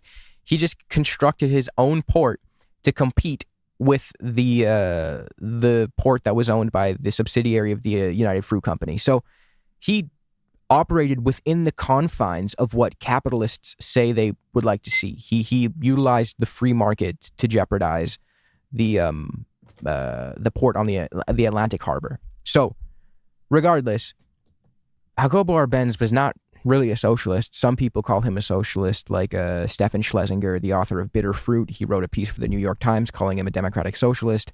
Other people call him like a redistributive capitalist.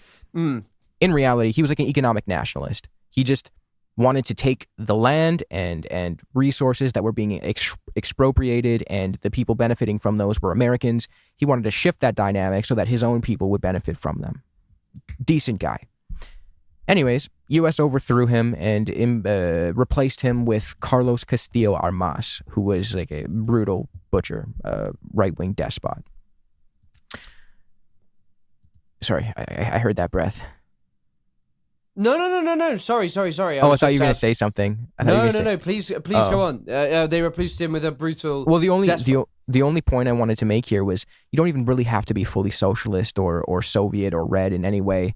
And Arbenz is proof of that. Mohammad Mossadegh in Iran in the year prior, 1953. That's proof of that. He wasn't a socialist. He was an economic nationalist. Yeah, he's a really interesting character. The other intersection of the two stories is, how am I forgetting their names? The Dulles? The Dulles brothers. Yeah. So one of them, Alan Dulles is the head of the CIA, right? Mm-hmm. And his brother, John Foster Dulles. Is it John Foster Dulles? Wait, now I'm tripping myself out. I don't think it is. I think we confuse it. No, it is John Foster Dulles. It is John Foster Dulles. Dulles had previously represented Thomas Dudley, blah, blah, blah, blah, blah. So anyway, John Foster Dulles is on the board of the United Fruit Company. Yes. And his brother is the head of the State Department, right? Yes. Or the head of the CIA. Let me just double check that. I think it was the CIA. Head of the his brother. So his brother is the head of the CIA. Yeah. And in service of a company that his brother is heavily invested in, and also based on their bizarre Calvinist religious beliefs in their war against godless communism, they believe that they had a right to, go in and just enact a coup to seize some land back. And it's like, to see some land back in service of a company. And it's kind of like, looking at these two, it's interesting to kind of compare them on the basis of they don't really have the same economic motive. They have like an actual differing one. Like, sure, there's, is it Coco Phillips? You know what? Conoco. Sure, there's Conoco Phillips and a couple of oil companies who claim that they've been wronged and had money stolen by Maduro and Chávez, and that they're going to get that back. But like, they're not kicking down Trump's doors over that. They don't have the motion to do that. Mm-hmm. Whereas this was a time where they just straight up did this because a guy dared to nationalize oil. They portrayed him as an evil, godless communist. And that was apparently just like an okay thing to do. Yeah, I think if you threaten American business, American corporations, the U.S. government will do what it needs to do to protect its corporations. We even saw that in 1973 in Chile. Allende, the democratically elected leader of Chile, was nationalizing certain industries, specifically copper, because copper was a big resource that Chile has. And Nixon told his posse to make the economy scream. He wanted to get rid of Allende. They propped up the military that overthrew him and then eventually consolidated in the rule of Augusto Pinochet. Yeah. And horrifyingly brutal as well, right? Pinochet. Horrifying. Like mass executions in football stadiums, right? Yeah, I have family who actually had to flee him. He was horrible. But there's a great book. It's called Cybernetic Revolutionaries. It's written by Eden Medina. And she goes on about how exactly the U.S. utilized its position of dominance to suffocate Chile. She goes on, the United States established an invisible financial blockade and significantly reduced its aid to Chile, because prior to Allende, it was a recipient of Cold War funding so that it wouldn't turn communist, and then Allende ended up winning and he was a Marxist, or realistically, he may have believed in Marxism, but he was more of like a democratic socialist. Anyways. It also used its substantial influence to cut international and bilateral aid and private bank credit to Chile, prevented Allende from renegotiating the national debt he had inherited from his predecessor, and decreased the value of U.S. exports to Chile. Allende's commitment to changing Chile's longstanding social and economic structure also met with strong opposition from members of Chile's privileged class. Yeah, it's kind of, it's fundamentally amazing that people will sit here and will act as if this is going to bring democracy, or that this is a uniquely mad Trumpian kind of thing to do. Been doing this is just the history of the US and the people who kind of portray it as, this mad outburst, and maybe this time it'll work. What are you talking about? I mean, the only shocking part so far is that they haven't brought in their puppet yet, and I don't think they're going to. Yeah, I think that's the one thing that they've learned from all of these years of doing that in Latin America. But everything else is rhyming completely. You have a left-wing leader or a left-wing movement in all three instances, Guatemala, Venezuela, and Chile, who has brought in some form of economic prosperity or ameliorated some sort of hardships. And Allende, while we're still on the topic, he did that too. And CIA documents admit that. There's CIA documents that are saying the GDP jumped 8.5%. It was the lowest inflation rate than under the previous administration. A whole bunch of other great economic statistics that the CIA is noticing about Chile, Allende. And relating that to Venezuela and Guatemala, in all of these instances, you have a left-wing leader coming, bringing economic prosperity in some shape or form, threatening U.S. capital, U.S. corporations, and then the U.S. government stepping in and overthrowing them. So, yeah, it's just excuses for this that are so tiring, and that people don't. I find that people I generally get on with politically are much more people who have major interests in this kind of stuff solely on the basis of if you know and understand this kind of stuff, you're going to be against Western imperialism and not make excuses for it in any context, and not try and create fantastical visions in which the world is defined by actual other evils rather than, and I don't think we shouldn't not talk about the bad things that China's getting up to, or the bad things that Iran does, or the bad things that anyone does. However, simultaneously, it is very obvious that America has dominated the world for, the last century, near enough, and it has been a very bad time for a lot of people all over the world if you don't dance the correct tune or dare to better the lives of the people in your country in a way that interferes with American interests, if that is democratic or not, Yeah, exactly. The biggest thing that I warn people stay away from is thinking that America did this to defend democracy. I'm already seeing even family members of mine being Maduro, there was no democracy there. They had to bring democracy there. I'm sorry, brother. America has never given a fuck about democracy. If they cared about democracy, they wouldn't have propped up Suharto in Indonesia, Mobuto Sese Seko in the Congo, Pinochet in Chile, Castillo Armas in Guatemala. Did you want to talk about Noriega before? Yeah, I will talk about Noriega, and you're completely just to I guess Noriega might be an interesting way to close it, because unless did you want to talk about another one? No, I honestly I could go all day. It's better that I stop now. Okay, let's finish with. But the only thing, and once again, I think we'll close this episode, as we've just sort of planned, by talking about Noriega and Manuel Noriega, who was the president of Panama in the 80s, like the just dictator of Panama.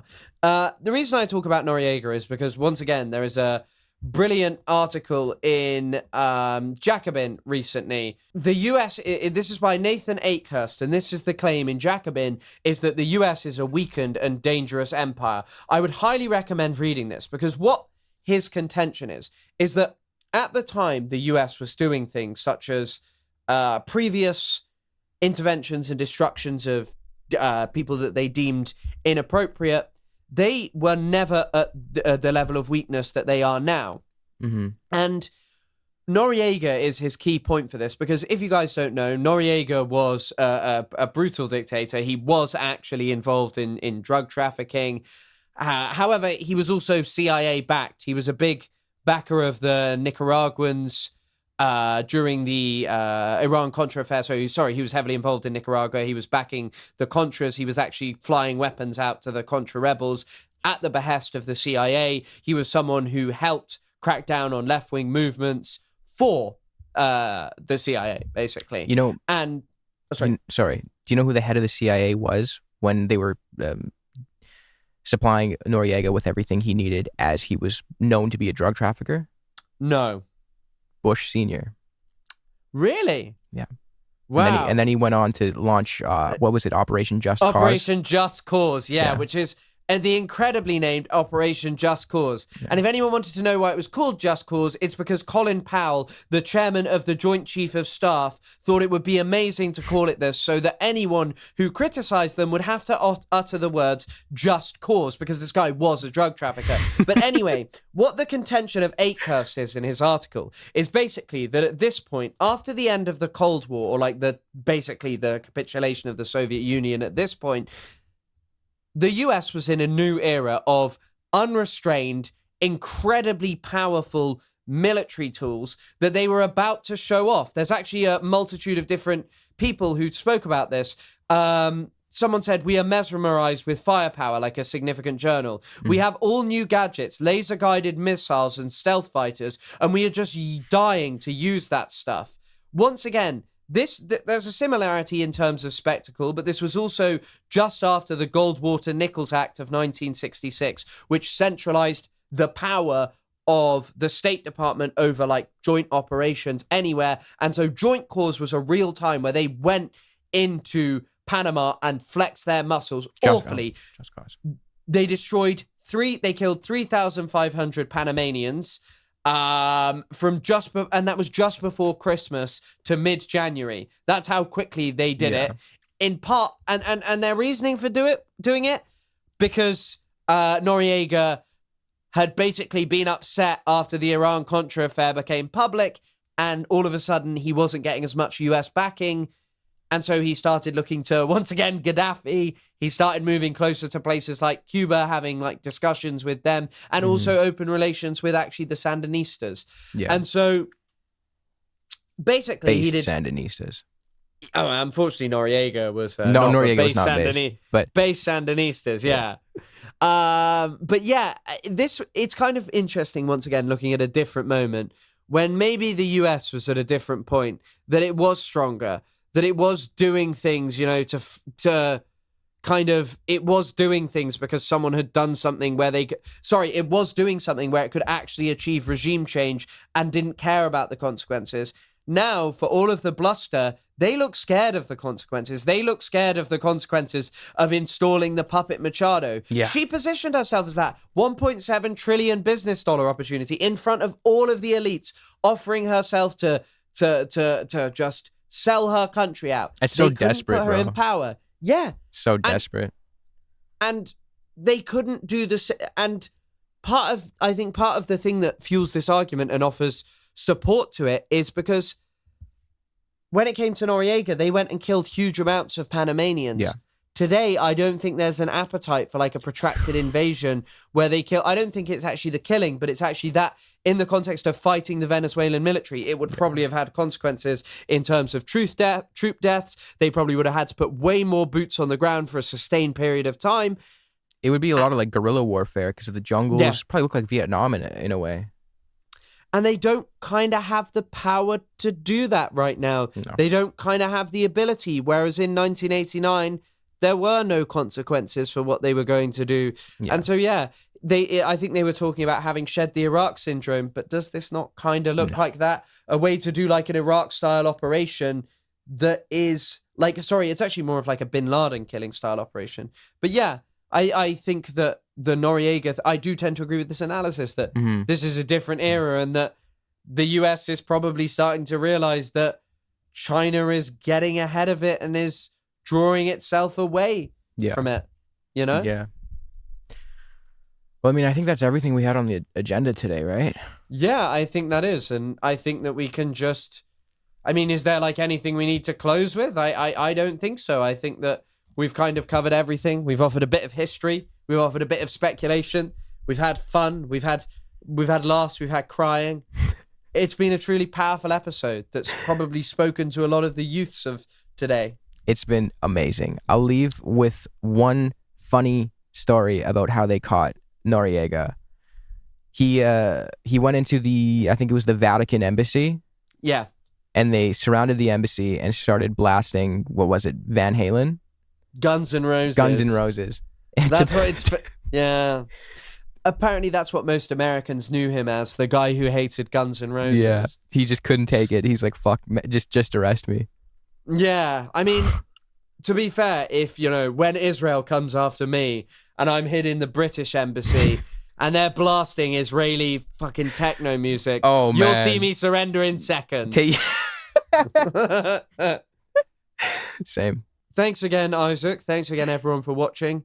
And I guess we'll see you all next week.